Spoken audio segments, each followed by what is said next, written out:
On se retrouve pour la deuxième partie des vidéos qui sont consacrées à la rénovation de l'appartement que j'ai acheté. J'espère que la première vidéo avec les explications de ce qui va se passer vous avait plu.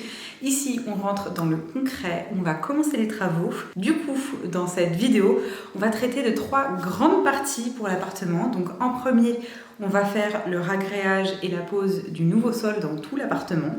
J'ai tellement hâte. Dans un second temps, on va travailler les peintures de l'appartement. J'ai fait des tests sur les murs de la cuisine, de la chambre et du salon. Je pense que je vais commencer par la chambre et après on verra comment ça se déroule. Et dans un troisième temps, on va monter un mur en carreau de plâtre. Je n'ai jamais fait ça, vous vous en doutez, j'ai pas le profil. Mais j'ai envie de me lancer ce challenge, mon copain a envie de me suivre, même si c'est une idée un peu folle, je dois avouer. Je ne garantis pas le résultat, mais on va tenter ça ensemble, on va voir comment on s'en sort. Voilà pour les 3 grandes thématiques qui vont être traitées dans cette vidéo, j'espère que ça va vous intéresser. En tout cas, voilà, cette deuxième vidéo est consacrée aux travaux purs et durs. Et je pense que la troisième sera plutôt consacrée à la déco, l'aménagement proprement parlé. C'est parti! La première pièce qu'on a voulu attaquer, c'est la chambre, puisque c'est la pièce la plus éloignée de notre porte d'entrée. Et donc, elle pourra sécher tranquillement sans que nous devions passer par là. Dans un premier temps, on a donc enlevé les plinthes et le stratifié qui était en place, puis la couche d'isolant qui nous séparait de la dalle béton. Comme vous pouvez le voir, elle est plutôt clean, mais il y a quand même quelques petites zones à retravailler. On a ensuite posé un joint de dilatation pour protéger nos murs et permettre au sol de se dilater si besoin. Puis on a commencé le mélange de notre ragréage. C'est assez simple, on ajoute le volume d'eau indiqué sur notre produit, on y verse la poudre et ensuite on mélange avec un malaxeur. Ça fait pas mal de poussière, donc les masques sont obligatoires à cette étape. Une fois que la consistance est bonne, on attend quelques minutes pour que les bulles formées pendant le mélange s'échappent. Et ensuite, c'est l'heure de la satisfaction ultime, on coule notre sol. J'ai eu l'impression de couler de la danette au chocolat par terre, c'était une belle expérience. Pendant que je me suis occupée d'accompagner le produit dans les coins, mon copain se chargeait du mélange des prochains sacs pour assurer un bon rythme de coulage. Le produit est auto-lissant pendant une vingtaine de minutes à peu près, donc faut aller assez rapidement pour éviter qu'il se fige entre 2 sacs. Après avoir terminé la pièce, j'ai passé un rouleau qui sert à retirer un maximum de bulles du sol. Pour cette étape, je pense que j'aurais pu insister un peu plus puisque au séchage, on a eu quelques traces de bulles incrustées et on n'a pas eu tant que ça, donc c'est pas dramatique, mais ça reste une étape super importante. Une fois sèche, on a checké le niveau général de la pièce et bingo, elle est bien plus lisse qu'avant. On a ensuite attaqué la buanderie qui suit la chambre, même procédé, même résultat. Le ragréage et l'isolation dans la partie nuit est fini et du coup on va pouvoir passer à l'installation du stratifié. J'ai choisi un stratifié très particulier qui vient de chez Quickstep, c'est une marque belge il me semble, et donc c'est un stratifié comme vous pouvez le voir qui est très clair par rapport au sol d'avant. Donc moi je l'ai acheté chez Leroy Merlin et ce qui est cool c'est que du coup j'ai pu voir les échantillons en vrai en magasin et je pense que c'est quand même intéressant et important quand on choisit un sol. A noter que chez Leroy Merlin, ils n'ont pas toutes les références de chez Quickstep, ils sont en collaboration sur une seule gamme je crois, donc il y a plusieurs références, dont celle-ci qui s'appelle Montana. Ce stratifié, il est aux alentours de 29 € le mètre carré il me semble, donc ça coûte quand même un certain prix. Après, c'est un sol qui m'a été conseillé par une amie qui est architecte et qui l'utilise sur ses chantiers, donc j'ai toute confiance en elle. Ce qui m'a fait aussi choisir ce sol en particulier, c'est qu'il y a plusieurs gammes et plusieurs types de résistance au niveau des sols. Et moi, il me fallait quelque chose d'assez costaud parce que j'ai 2 animaux de compagnie. J'ai César qui est un chien qui a ses griffes qui sont pas rétractables, donc dès qu'il marche, il fait des claquettes sur le sol, quoi. Et j'ai également un chat qui s'appelle Melon. Et Melon, quand il fait des quarts d'heure de folie, comme probablement tous les chats, il se tape des sprints vraiment vitesse costaud. Et pareil, il a ses griffes qui frottent le sol parce qu'il court comme un malade, quoi. Donc il fallait que j'ai un sol qui puisse résister à ça. Donc évidemment, on verra avec le temps si ce sol est une bonne référence pour ça, mais normalement c'est le cas. Dans les jours à venir, du coup, on va s'atteler à la pose du stratifié dans la partie nuit, donc dans la chambre et dans la buanderie. Une fois que ces 2 pièces seront terminées, on va pouvoir s'attaquer au salon.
Qui? Nathalie Portman?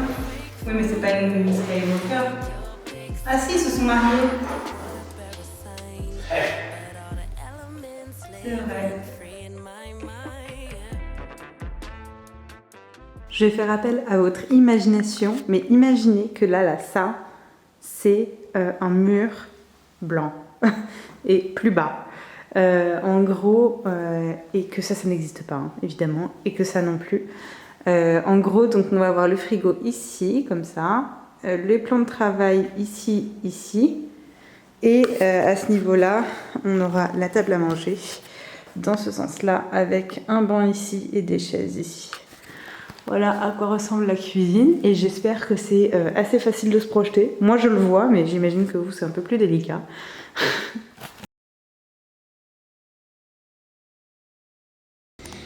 Niveau cuisine, on en est là, donc comme vous pouvez le voir c'est un peu un chantier, mais Emmaüs est venu récupérer les meubles, il y avait un meuble ici, on avait démonté qui était un peu partout dans la cuisine, ça y est, il n'est plus là, donc ça fait plaisir. Ça, c'est pas destiné à être ici, ça va être un truc qu'on va mettre là. Enfin, je vous montrerai le moment venu.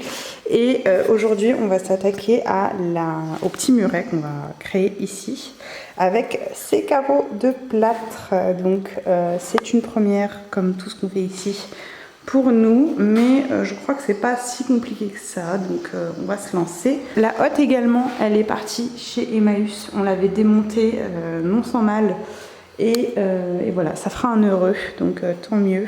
Cette partie-là, on la garde pour l'instant parce que moi je trouve ça cool de garder un espace où on peut travailler, couper, etc. Mais à terme, ça dégagera. Et comme vous pouvez le voir d'ailleurs, on a fait du ragréage, un peu comme des cochons, mais il tient la route, donc tant mieux. Et ici, comme vous pouvez le voir, c'est les traces qu'a fait le plan de travail quand on l'a retiré. En fait, il y avait une planche de bois qui était complètement collée, vissée au mur, et qui a bien défoncé le mur. Donc là, il va falloir qu'on fasse un enduit bien clean. D'ailleurs, l'électricien est passé et on va faire du coup notre muret ici. Lui, il va installer des prises. Il y en aura deux dans le muret là, deux dans le muret ici.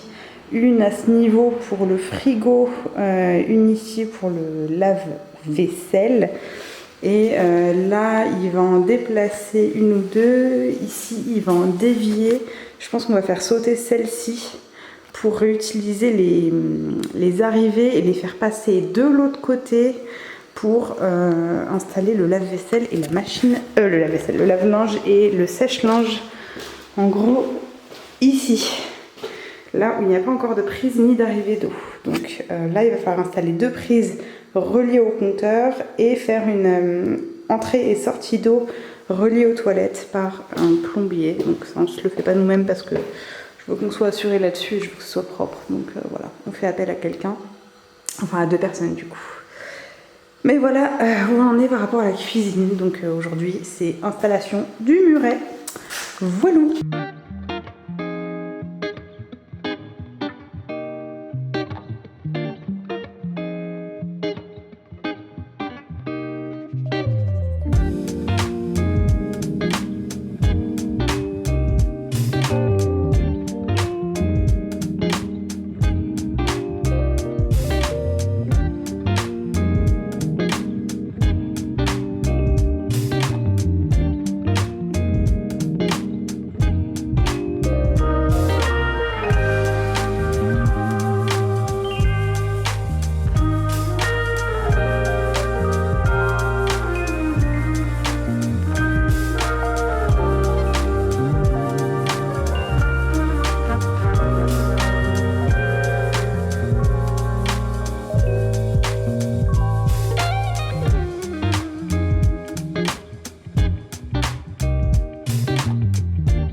fait un petit moment que je vous ai pas pris pour faire un état des lieux et un petit tour pour vous montrer où en est chaque pièce. Du coup, je me suis dit que ça pouvait être cool de vous montrer ça. C'est parti. Le salon, on l'a bien avancé, comme vous pouvez voir. Donc le sol, il est tout terminé. C'est très sale, c'est très poussiéreux, mais tout est bien posé. Mon copain a mis les plinthes, pas partout parce que là ça va faire la jonction avec la cuisine et la cuisine n'est pas finie, mais tout le reste est fait. On n'a juste pas encore fait les joints. Vous savez, c'est un joint de finition qu'on met au-dessus là, ou alors à la jonction de... désolée, je fais vraiment des plans moches là, mais vous voyez là la jonction, hop, ici. C'est pas très beau, du coup on va mettre un joint de finition pour que ce soit plus clean. Mais voilà, du coup le salon il est déjà bien avancé. Enfin, si on voulait poser nos meubles, on pourrait le faire bien évidemment en enlevant tout ça, mais il est prêt, on va dire. À terme, il faudra que je fasse les étagères ici. Je veux faire une petite bibliothèque, potentiellement avec les planches en bois qui sont ici, mais je suis pas encore certaine à 100%.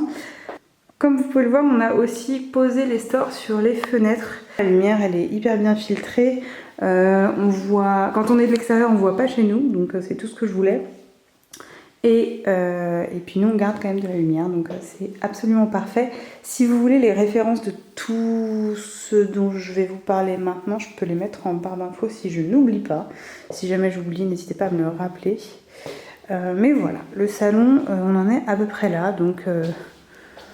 Voilà, c'est bien avancé. À la base, je voulais peindre ce mur-là en vert. Comme vous pouvez voir, j'avais fait des tests avec des peintures Blim et une autre marque, je sais plus ce que c'est. Finalement, je me suis ravisée. Je pense qu'on va le laisser blanc parce que vraiment, je trouve que là, avec la pierre, c'est juste trop joli et bref, je suis trop contente. Oui, et aussi, on a reçu notre table basse. Donc, elle vient de chez Tikamoon et je la trouve vraiment trop choupie. Genre, les pieds, ils sont absolument divins. Par contre, je suis, pour être tout à fait honnête, un peu déçue parce que, en gros, celle-ci c'est la deuxième qu'on reçoit. J'ai fait un échange avec une autre parce que sur la première qu'on a reçue, les coins étaient abîmés et en fait, sur celle-ci aussi.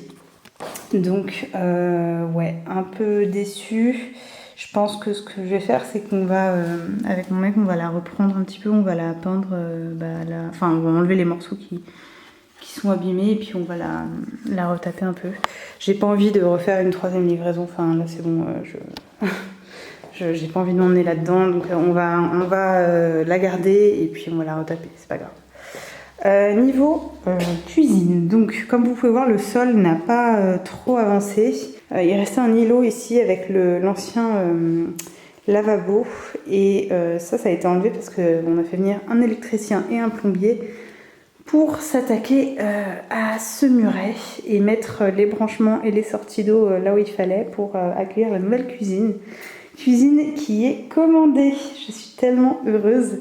On en prend une chez Ikea et on la reçoit le 10 septembre. Donc voilà où en est la cuisine. On n'a pas encore fait l'enduit sur le muret. L'électricien, il lui reste quelques petits trucs à faire, notamment finaliser les branchements là, et puis là aussi, je crois. Enfin bref, il reste quelques petits trucs à faire, mais au global, il a vachement bien avancé. Donc il faut qu'on refasse un enduit ici et sur ce mur aussi. Pareil, même problème, là, il y a des anciennes prises qui ont laissé des marques. Une fois que l'enduit sera fait, on va repeindre dans cette couleur, c'est exactement, celle-ci, c'est exactement la même couleur que la chambre. Alors je sais que ça peut paraître bizarre de faire la même couleur pour une chambre et la cuisine, mais honnêtement je la trouve absolument fantastique et j'ai pas envie de me restreindre sur cette couleur. Voilà. Mais voilà, donc la cuisine c'est la pièce la moins avancée et en même temps c'est parce que ça dépend pas vraiment de nous, donc voilà où on en est pour l'instant. Il faudra qu'on rebouche ça aussi. Mon copain est toujours sur une idée de reproduire la chapelle Sixtine. Là, je suis un peu dans le doute. On va voir ce que ça devient. Mais je suis pas contre l'idée d'un faux plafond. Ça peut être super mignon ou très drôle. Je sais pas encore. On verra. Ici du coup on entre dans la buanderie et il y a les toilettes également.